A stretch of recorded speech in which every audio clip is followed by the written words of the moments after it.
Hello viewers, আসসালামু আলাইকুম। Welcome back to my channel. আপনারা সবাই কেমন আছেন? আশা করি ভালো আছেন। তো ভিউয়ার্স, আজকে আমি আপনাদের সাথে শেয়ার করব খুব কমন একটি বিষয়।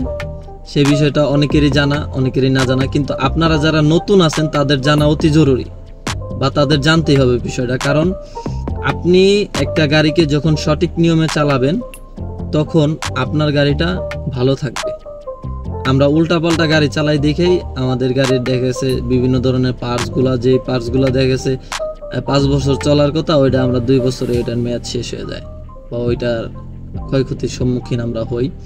তো আজকে আমি যে বিষয়টা শেয়ার করব সেটা হচ্ছে, আমরা যারা গাড়ি চালাই আসলে গাড়ি বন্ধ করার যে সঠিক নিয়ম, এই নিয়মটাই আমরা জানি না। কি জানি না? ধরেন আমরা গাড়িটা বন্ধ করি, কোনো জায়গায় একটা কোনো স্পেসে পার্কিং করি, পার্কিং করা শেষ হয়ে গেলে আমরা পার্কিং গিয়ারে লাগাই দিয়ে গাড়িটা বন্ধ করে চলে যাই। কিন্তু এইটা পার্কিং করার বা গাড়ি বন্ধ করার সঠিক নিয়ম না। গাড়ি বন্ধ করার সঠিক নিয়ম হচ্ছে, আমি আপনাদেরকে একটু দেখাই। যেমন আমরা সাধারণত কি করি, যেমন আমরা কোথাও গেলাম, যাওয়ার পরে এই যে গাড়িটা ব্রেক করলাম, ব্রেক করার পরে আমরা দাপ করে পার্কিং গিয়ারে লাগাই দিয়া গাড়িটা বন্ধ করে চলে যাই। কিন্তু এটা পার্কিং করার নিয়ম না। পার্কিং করার নিয়ম হচ্ছে, আমি আপনাদেরকে দেখাই। যেমন আমার গাড়িটা স্টার্ট করলাম, এখন আমি যদি আমার গাড়িটা ধরেন ব্যাকে দিলাম, ব্যাকে দেওয়ার পরে এখন আমার গাড়িটা পার্কিং শেষ, অথবা আমি সামনে নিলাম, আমার গাড়িটা পার্কিং করা শেষ, আমি এখন বন্ধ করার জন্য প্রস্তুত। তো এখন আমার কি করতে হবে? আমাকে প্রথমে গিয়ারটা নিউট্রাল করতে হবে। গিয়ারটা নিউট্রাল হওয়ার পরে আমাকে হ্যান্ড ব্রেকটা টান দিতে হবে।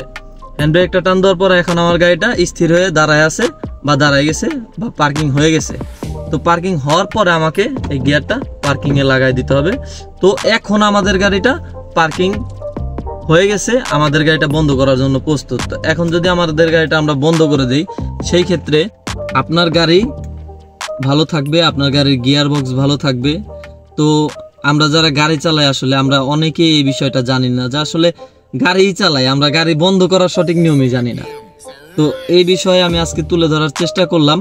তো ভিউয়ার্স, আপনারা যারা আমার এই ভিডিও দেখতেছেন, আমি যতটুকু বুঝি ততটুকু আপনাদেরকে বোঝানোর চেষ্টা করেছি, ঠিক আছে? তো আর আপনারা যারা সিনিয়র আছেন, আমার এই ভিডিওর মধ্যে কোথাও যদি কোনো ভুল থেকে থাকে, সেই ক্ষেত্রে আপনারা আমাকে কমেন্টস করবেন। আপনাদের করা সেই কমেন্টস থেকে আমি শিক্ষা নেওয়ার চেষ্টা করব।